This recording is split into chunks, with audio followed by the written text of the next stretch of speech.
La parole est à Jacques Cresta. Merci, Monsieur le Président.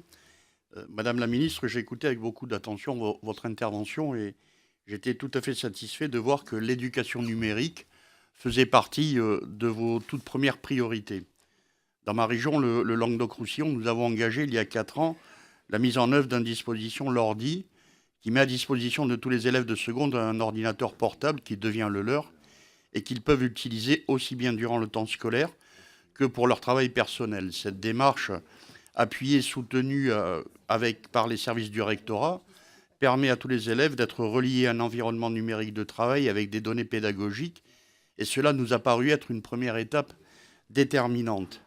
Cependant, nous avons noté aussi que les freins étaient nombreux, comme cela a été évoqué tout à l'heure par Rougemont.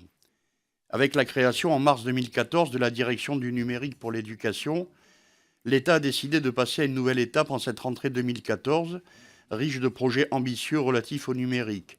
Production de ressources numériques, pédagogiques, classes connectées, nouvelle éducation aux médias et à l'information, autant d'innovations bienvenues dont la mise en place permettront assurément aux élèves d'être mieux armés dans le monde tel qu'il est devenu. Néanmoins, ces innovations ambitieuses nécessaires ne pourront remplir leurs objectifs qu'avec un personnel éducatif bénéficiant de formations adéquates, mais aussi et surtout d'un accompagnement spécifique pour mieux mesurer les enjeux des nécessaires évolutions pédagogiques à mettre en œuvre.